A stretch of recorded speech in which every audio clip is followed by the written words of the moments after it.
Welcome to our podcast this week. I'm Mary Abzia, and with me is Tom Spitali and Sean Wellham. We have been talking about how AI is used in the planning process, but then we broke it down into a lot of the concepts and tools that we typically use. And one of our favorite topics, of course, is pricing. And so we're going to mash up pricing and AI to say, how can AI really enhance your pricing, planning, and execution? So who wants to go first? Tom, Sean? Well, let me talk about a fundamental concept here that we've talked about on previous podcasts, but worth mentioning again and again. The way we look at pricing, is as a relationship between value delivered and price charged, right? And those two things should be in value in balance. And a lot of people, the reason that they don't price based on value is they say, I don't know how to measure value. Of course, our ability to win tool has always been a proxy for value. We quantify value in a marketplace. And so we've always utilized that tool. And we've talked in past podcasts how AI is really helping us to get all the data that exists on customer perceptions out in the internet sphere, and that allows us to better than ever really focus in on value. So that part of the equation has been, I think, made more accessible to everyone because of AI. That's kind of where we sort of start that discussion. Does that get us going, or do you want me to say more? Sean? You know what, Tom? I would think that I like the idea of price and value being the same thing, a bit like space time for all those cosmologists out there. They're actually inextricably linked, the price and value. And I think the other aspect of pricing, as we've got further into the different experiences we've all had on pricing, one thing that strikes me is there's two lenses to look through. There's the relative pricing, which, because to your point, Tom, there's like three dimensions: the value you offer, the price you charge, and the choices the customer has, both direct and indirect. Do they, where else can they satisfy that need, or is that a need that doesn't necessarily need satisfying? Do they have the option of do nothing, right? So it's choices, value, and price. And I think you've got that relative aspect, which is relative to your competition. How do you appear in terms of that price value equation against your competition? But another lens, in addition, is how well do we look on what is theoretically the optimum? How much value could we create for our cost base, for our price? And you can start to see, because you may find yourself neck and neck with competition in a very tight relative price market, but there's actually a lot of runway to increase the value that you add. And sometimes you'll find there's not much runway. Everyone is maxing out the value. And then you want to think about, how do we add a different kind of value? How do we bring something else to the party? So I think pricing has to be looked at through those lenses, to relative to your competitors, and absolutely to the theoretical maximum price value that you could offer a customer. So So that would be my. I want to leverage what you're saying. So if I was a novice and I went to AI, ChatGPT, and said, all right, what are my competitors charging, and how much? What is important about what you're saying is you to do good pricing analysis, you have to step back a couple of steps and ask those questions. Like, first, who are those direct? And we've taught our system to know what direct means. They have the same type of features and benefits, and they serve it up in pretty much the same way. But then the indirect, I mean, that's where I have really enjoyed using AI more, is to ask, what are other options available to customers that I might not think about?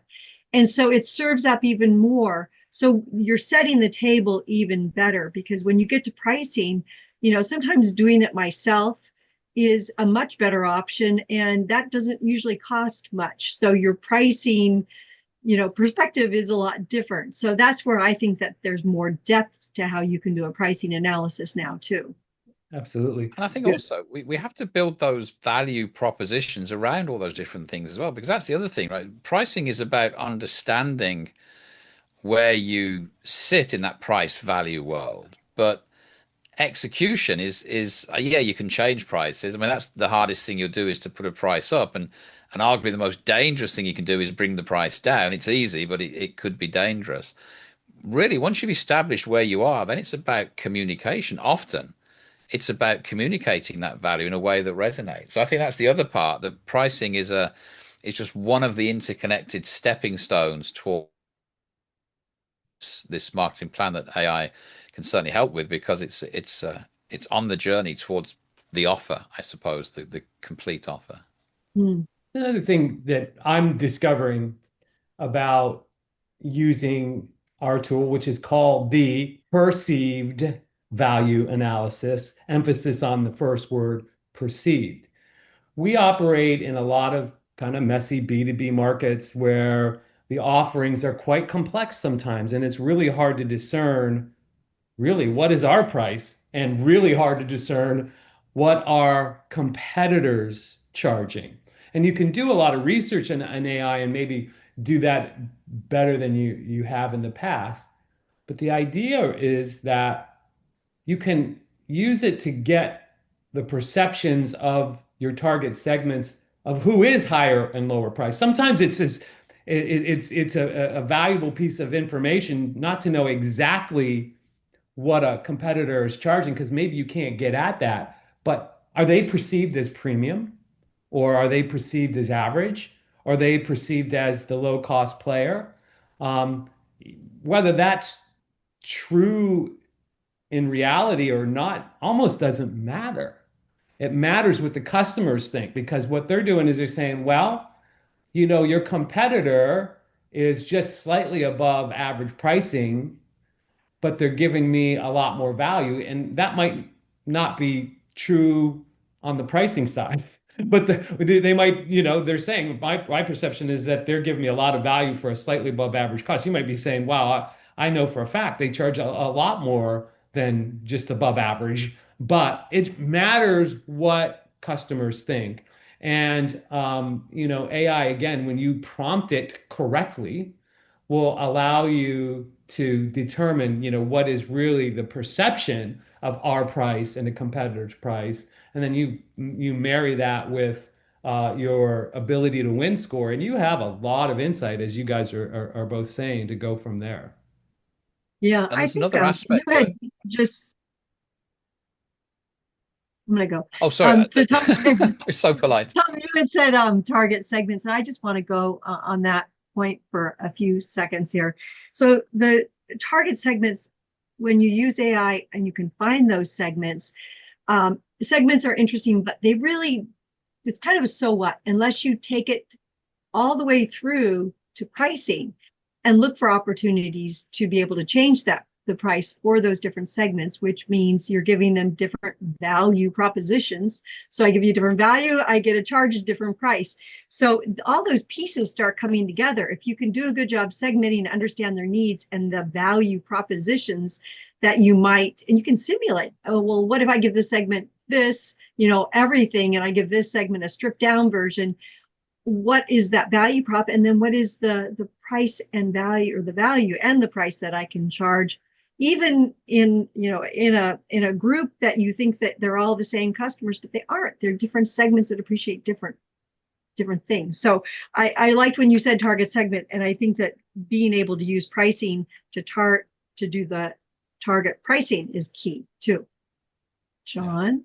Yeah, what I was going to say, well, not exactly that. I was going to build on the idea that the value is perceived differently by different customers segments, and therefore pricing is also perceived differently because you'll pay more for a higher perceived value. But there's one interesting quirk that AI can also help with, and that's if you find you do the in a perfect world of information, your value would be understood and your price understood by everyone, and they would be in sync. People would only pay more in a rational world that doesn't actually exist if they were getting more value, but it would still be very accurate. And sometimes you find yourself thinking, well, we're not as expensive as them, but we can't penetrate their markets, we're losing out to them. And that often is the indicator that you're missing an element of the value. Yeah. There's something that the customer's perceiving that you're not offering or you're not talking about. So you have to look at it as a sort of both ends of the telescope. Your price based on Mm. the value you're offering, but sometimes you find a disconnect. You think, well, if we're look at my little map on the perceived value analysis. You think we're down here. Why aren't we enjoying a higher market share? Well, maybe you're missing one of the drivers of value, and that's something else that AI can help you begin to uncover, right, Tom? Love that. Love that. The other thing that I want to talk about, agree completely, Sean. Great point. The other thing I want to talk about is this level of precision that we're noticing that AI is allowing you in a pricing strategy. Our perceived value analysis tends to be a single dot. Here is where you sit, generally speaking, compared to your competitors and the other options, Mary, that you were talking about, direct and indirect competitors. But when it comes down to an individual deal, all right. The idea is how should I move off of that price, both from maybe to discount it or to raise it in certain situations. And what I love about AI, what it's able to do, and we talked about this in previous podcasts, it's able to give you a lot of precise information about individual accounts. We said in our segmentation podcast that it's always needs-based segmentation has always been very hard because the sales rep says, I'm not really quite sure what segment this account fits in. Well, now AI can read all the particular details about that account, its website, its annual reports, and tell you that it's likely in this particular segment. So now you can know with a level of precision, is this client in a target segment? If they are in a target segment, you might be willing to discount a little bit more if you really are trying to dominate that segment. I mean, there's a lot of things that go into that. I don't want to make it overly simplified, but there's also this thing that we occasionally do with clients where we help them identify what a potentially high value account looks like, even if they haven't bought from you very much before. And so you get a high potential account in a target segment that you want to grow your business. That might be a great opportunity to take that perceived value dot on your analysis and say, I might want to move down for this particular one to get this business that fits all that criteria. You end up being smarter about who you give discounts to and who you hold the line with because AI can provide that kind of level of precision and information that guides your pricing day by day, your day by day strategy. One of the biggest challenges that people that are setting prices have right now is tariffs because it affects their costs. So the fundamentals of being able to price is, you need to look at the value, as we've been saying, relative to the other options or competitors talked about. Covered costs go up, or they're uncertain, like they've been with tariffs. A lot of companies that we work with have said, I've just tried to absorb that and keep my customers. Other ones have said, I'm communicating how to, that they can see transparently what the tariff is doing to their price. So there's a byline that says upcharge for tariffs. And theoretically, if tariffs change, that would either go down or go up.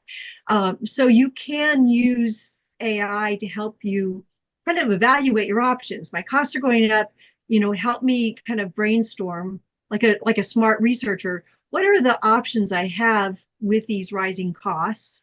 And how do I communicate it? And that's what I played with. We did a couple of articles on that where we said, what are the options that people have when they're faced with some stiff tariffs? And how do they communicate that to their customers? So I really like that part of being able to have something smart to bounce those kind of challenges off of. Yeah.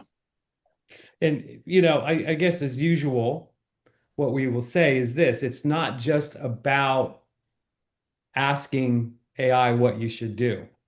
All of this is through the frame of our own tools and processes that guide you to supplement the tools with all the information that's out there. But you need both of them, and clearly you need humans, the experienced people in your firm that can help you do things like identify which accounts really truly have high potential.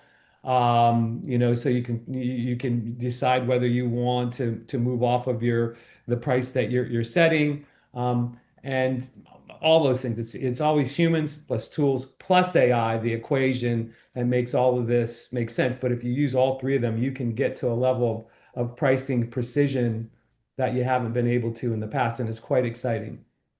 Yeah. Yes, the clients are to what you're saying about the humans is they come up with an idea of what they want to price, and then they're asking AI which customer groups should I go out and test with and do either research or pilots with to make sure that I'm on the right track with this pricing. And it provides, here's two different markets you might want to compare them to. It really helps you kind of with your pricing research too, and identifying the humans that you need to validate some of the plans that you have. So it's another way to put humans back in the equation. So lots of good stuff you can do. Sean, any final thoughts? You know me, I'm always all about the humans. It's all about the symbiosis of ideas. What AI does, and I used to say I say it on every podcast, but I will say it on this one. It's a multiplier. It's not a standalone thing. It multiplies what you already have, which is tacit knowledge, experience. If I can self-promote for a moment, our tools and frameworks that have always existed, but now they're supercharged by having so much more rich input. So yeah, it's a coming together of technology and method and experience, and that's where the magic lies. AI standalone does nothing integrated. It's a multiplier. Off the soapbox now. Um, yeah, good soapbox. Tom, any other soapbox? No, I Tom? can't add anything to that. Well said. All right, good. Well, I'm not going to add to that, but I am going to say that somebody recently told me it's not artificial intelligence, it's augmented intelligence is what he tells people. And I think that fits with what you're saying, Sean. It's a multiplier or a nice boost. So Yeah. anyway, we hope you continue to send us your comments, especially when you try some of the things that we're talking about. So thank you. Thank you.